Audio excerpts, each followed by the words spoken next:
Good morning again, YouTube.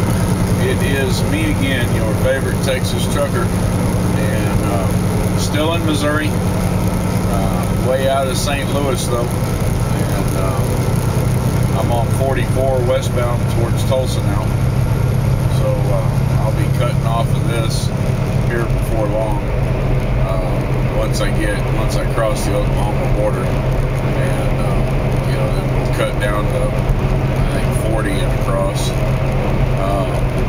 but I'll be stopping here in about 20 minutes or so for my 30-minute break and to fuel up. So thought I'd go ahead and knock out another video. We were talking earlier about health, and I ended my last video just kind of wanting you to think about why we have as many health problems today compared to the lack of health problems that we had, about 100 years ago. And based on my study and the things that I've found, I have found that I think the primary cause of that is because of the way that we process and purchase foods today.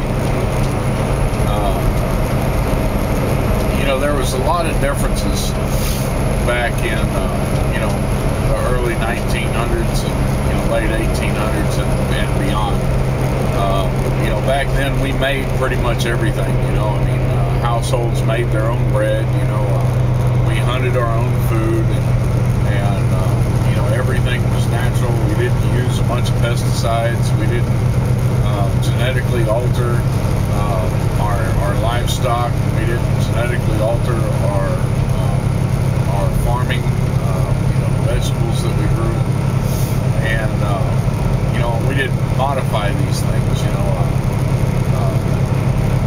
When you went to the grocery store, you bought flour and you bought beans, and you went to the farmer's market and you bought vegetables, and you went to the meat market and you bought meats, and everything was relatively fresh. And today, a lot of the meats that you buy, the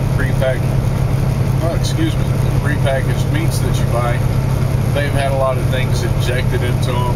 They've in order to enhance the flavor.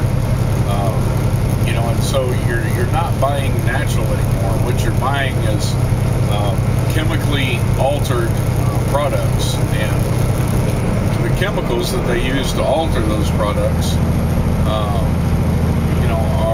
are going into your system, and honestly, it's not good for us, and it's causing a lot of these problems. So it's causing things like Alzheimer's. It's causing things like diabetes. It's causing obesity. It's causing a lot of the cancers that we have, because ultimately we're not eating natural anymore. As a matter of fact, we're eating unnatural. And so right now I kind of want to follow up on that a little bit, and and then I want to talk about some of the problems that we face as truck drivers out here on the road with trying to pursue a healthier eating lifestyle, and some of the things that you might be able to do to set yourself up for success. Okay, so that's kind of what I'm going to do right now. But first, I want to say that a lot of the things that we've taken as fact from science, a lot of the things that we've learned as fact aren't quite as factual as we might think. You've got, for every study that says one thing, you have another study that says something else.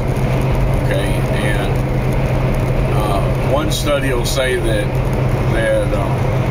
natural fats are not good for you. Another study will say that natural fats are good for you. And the truth is on neither side, honestly. The truth falls somewhere in the middle. Natural fats can be bad for you, okay? But they can be bad for you. When I say natural fats, I'm talking about animal fats. I'm talking about fats that come from naturally occurring items such as eggs. I'm not talking about fats that you find from eating greasy food and fried foods and stuff like that. That's not what I'm talking about. I'm talking about natural fats. Natural fats are fats that occur naturally in nature. For instance, you eat sunflower seeds. Sunflower seeds have fat. Alright, well, that fat is natural and it's good for you. You eat beef. Beef has fat. That fat is good for you. Alright, now with that said, that fat can also be bad for you. Too much of anything is bad for you. When I was on my crash diet a couple of years ago, when I lost that 90 something pounds in 6 months, I did a lot of study on balancing your diet and on the type of foods that you want to eat. All right, and one of the things that I learned during that time is that low carbohydrate or no carbohydrate diets always fail. The reason why they always fail is because your body needs carbohydrates in order to function. If your body doesn't have carbohydrates, then it can't properly function. All right, low fat or no fat diets ultimately fail. The reason why they ultimately fail is because for two reasons. The first reason is that low fat and no fat diets deny your body the fat that it needs in order to properly function. Your body needs fat to function. Your brain needs fat. Your brain is 70% fat, right? And so it needs fat. Fat feeds your brain. Your joints need fat. Arthritis has been directly linked to a lack of natural fat in our diet because your bones are not lubricated. So you need that fat in your diet. Your body uses it. It needs it. And when you have a no-fat diet, that's the first reason that they fail. All right. The second reason is that when you have a no-fat or a low-fat diet, then what they do to fix the taste, because you take fat out of something and it loses all good taste pretty much at all. You know, I mean, lean meat is tough and tasteless, and so you have to add fat to it in order to get that taste, that good taste back into it.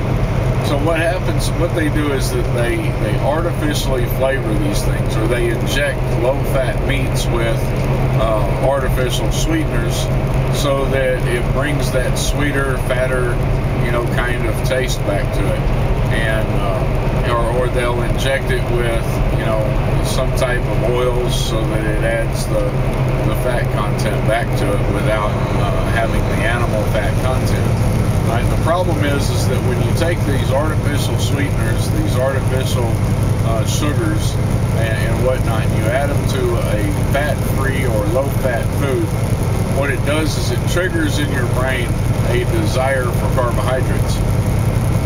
So ultimately, both types of diets fail. The type of diet that is designed for success is a type of diet that has a proper balance of protein, fat, and carbohydrate content. Okay. Now it's been a long time, and so I don't remember the exact numbers that they suggest. All right, for the balance of nutrients, and it's a simple thing to search out. You're going to find varying opinions, but they're all going to be right around the same area. Okay. In those opinions, so what I put together for the diet that I was on the last time was 40% carbohydrate, 40% protein, and 20% natural fats. Okay, so what I did was I got into the numbers on everything that I ate, and I balanced the foods that I ate by weight or volume, so that what I was eating every day equaled out to a 40% carbohydrate, 40% protein, and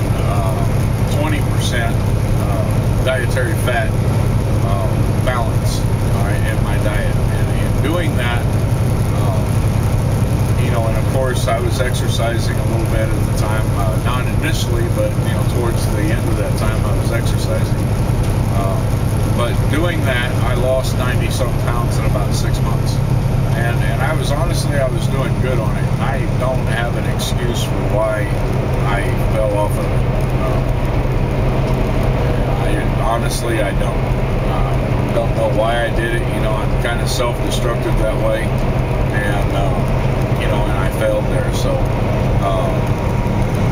So that's the first thing that I kind of want to bring to your attention. I just want you to think about the fact that part of the reason that we have the problem that we have with health and obesity and all of the things associated with that is because we are eating foods that are not natural.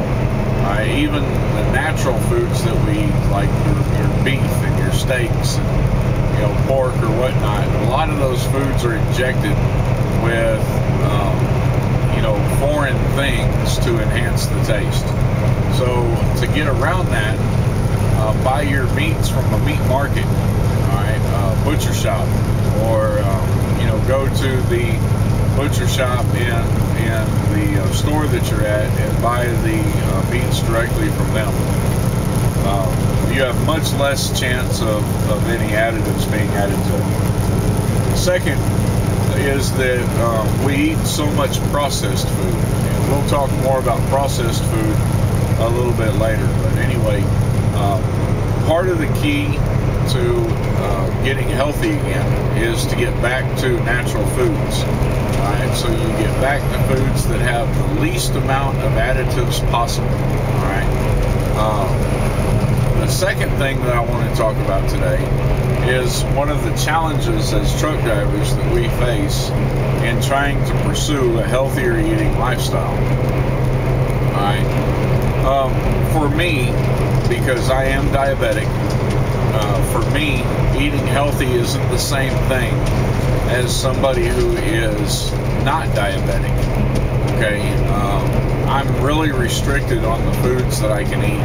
I can't eat a lot of fruit because fruit is high in sugar content. So I can't eat a lot of fruit. I can't eat a lot of starches. I can't eat a lot of carbohydrates because carbohydrates and starches turn to sugar in my body, which causes problems with my diabetes. And so I've got to be a little bit more careful than a lot of people are on the type of foods that I eat. But regardless, we all face out here on the road, we all face some of the same challenges. And one of the biggest challenges that we face is storage. Unfortunately, a lot of the natural foods that we would want to eat, ideally a lot of vegetables, for those that are not diabetic, a lot of fruits. Those things, they need to be kept cool. They need to be kept in cold storage. All right, for meats, those need to be frozen. So that's hard to do while you're out here on the road. Okay, we're pulling. For me, it's about a 75-foot long vehicle. 53-foot trailer, and the rest of it's the cab of this truck. We're pulling 75 feet. 68 to 75 feet, depending on what model truck you got and how big your sleeper is. You're out here on the road, and you're pulling that much length. You just can't pull that thing into anywhere. You're not gonna pull that into the Aldi parking lot, and go in and get you some bargain shopping done. It's just not gonna happen, And even some of the Walmarts, it's difficult for us to get into, navigate around and get back out of. And then, these days, because truck drivers are their own worst enemy, now there's, more and more Walmarts that we're not allowed to park in at all. So, it's difficult while we're out here on the road to resupply or to stock up. The longer you're out here, the more of a routine you'll get into. The more that you'll be able to learn where you can resupply at. Where you can stop and shop at. But that's one of the hurdles that we have, is that first, it's difficult to get resupplied, and second, once you've gotten resupplied, where are you going to put it? The stuff goes bad fairly quick if it's not kept cool enough. Alright, so my truck, my company, and I know that Millis, what Millis does isn't what every company does, and I know everybody doesn't have this option, but company, Neill Transfer, all of our trucks, as long as you're not a regional driver, all of our trucks are equipped with refrigerators. So we have a refrigerator. It's a small refrigerator. It's not big, but at least it's something. And that refrigerator has a freezer, you know, in it. The freezer, again, it's not big, but at least it's something. You know, it can keep you in food for, you know, at least a good week and a half, 2 weeks. I'm getting slowly getting to where I can make it about 3 weeks out here by myself, without having to go to a Walmart and resupply. Alright, and it takes a little bit of doing to do that. But the second thing that I have out here is a 40-quart Coleman iceless cooler. Okay, it plugs in a 12-volt plug, and it keeps your food 35 degrees colder than the ambient temperature around it. In other words, whatever temperature it is inside the cab, it keeps it 35 degrees cooler than that. Now, I tend to keep it fairly cool in here. Even during the winter time, I don't let it get too hot in here. So, you know, I mean, it stays, you know, maybe 68, 70 degrees, sometimes a little bit cooler than that, all the time here in the cab. Summertime, it gets a little bit colder. I keep it down to about 65. And, you know, the cooler keeps everything, you know, colder than that. And I've had this cooler going, you know, pretty close to a year now, and it's still going. You know, there's times I think it's about to go out on me, but it's still going. So it's lasted this long. And 40 quarts, 40-quart cooler is a pretty good amount of storage. I think I've shown it to you in some of my previous videos. If not, I'll be showing it to you in the video I make of the truck that'll be coming up. So, you know, that's one of the things that you can do. If you don't have a refrigerator in your truck, you might consider buying one or two of these Coleman coolers. They're a little bit expensive. They run about $120, but they're well worth the investment. Definitely need it if you're going to be trying to eat healthy out here on the road.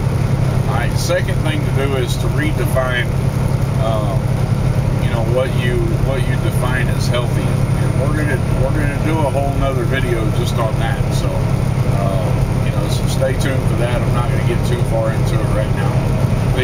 The second major obstacle that we run into out here in trying to pursue a healthy lifestyle is, how are you going to cook this stuff? How are you going to prepare it? Okay, and again, you know, this particular truck, the T680 that I'm driving, has a built-in power supply. So it's got an inverter built into the truck. It comes stock with it, or at least it comes with the option that Neill has chose. So it's got that option, and it's about a 1800 watt inverter. And with that inverter, I can run pretty much anything I want to run. So in the truck, I have some items that I use to cook with. I'm going to tell you what, you know, what I do with them. But I've got three main items that I use to cook with. The first is an electric skillet. The electric skillet is what I use the most. Okay, that gets a huge workout. I use it, you know, hell, for a month and a half, 2 months. That's what I used exclusively. I didn't use anything but that. I have a 12-volt Road Pro oven. All right, Road Pro is a brand, but it's a small lunchbox oven. Kind of resembles a lunchbox, which is why it's called a lunchbox oven. And you know, you plug your stuff in, and plug it into the 12 volt, and it cooks. The third item that I have is a crock pot. I did have a 1-quart crock pot this Christmas. My mother-in-law, Lisa Bosley, she bought me a 5-quart crock pot, which, you know, allows me to do a whole lot more. And you know, I appreciate it. That's my mother-in-law, and I appreciate it, Mom. Thanks, because I used it last night, made a stew, and man, it was really good. So, you know, the second obstacle in there is how are you going to cook the stuff that you have? And so that's how I've overcome that. We'll talk more about that in a later video. I'm going to have to cut this video off. off here really quickly here in a second. So I just want to say one more thing, and that's the third obstacle that we have in trying to overcome, you know, our eating habits and eat healthier and have a healthier lifestyle out here is the fact that truck stops don't tend to cooperate. You know, contrary to popular belief, Arby's, McDonald's, Wendy's, Denny's, Iron Skillet, Country Pride, you know, those aren't healthy places to eat. And truck stops don't tend to cater to healthy eating. Why? Because honestly, it doesn't sell very good. People don't want to eat healthy, they want to eat good. Or when I say good, I don't mean good as in quality, I mean they want to eat good as in taste. So, you know, they go for the high fat, the high carb, that kind of food. And it doesn't go very far to promote a healthy lifestyle. You go through truck stops and there's not many healthy choices, you know, and what healthy choices there are pretty expensive, you know. I mean, you got Cokes and you got energy drinks, and, you know, I mean, the healthiest thing to drink there is water, you know, and it's expensive. Miles, take exit so 189. We need to come as drivers, we need to think about the obstacles that we have to overcome for our health. And then we need to come up with an action plan or a way of overcoming those obstacles so that we can pursue and have a healthy eating lifestyle. And I'm going to leave this video right now and leave it at that point. I'm about to exit so that I can fuel up. And I just want you to consider that. Consider those obstacles. Consider the things that I've told you that I have in here to overcome those obstacles. And see what it is that you think you might be able to do to try to overcome the obstacles that we have and take exit 189 and pursue a healthier eating lifestyle. Right. We'll talk about cooking when we get back. All right, y'all take care and peace out.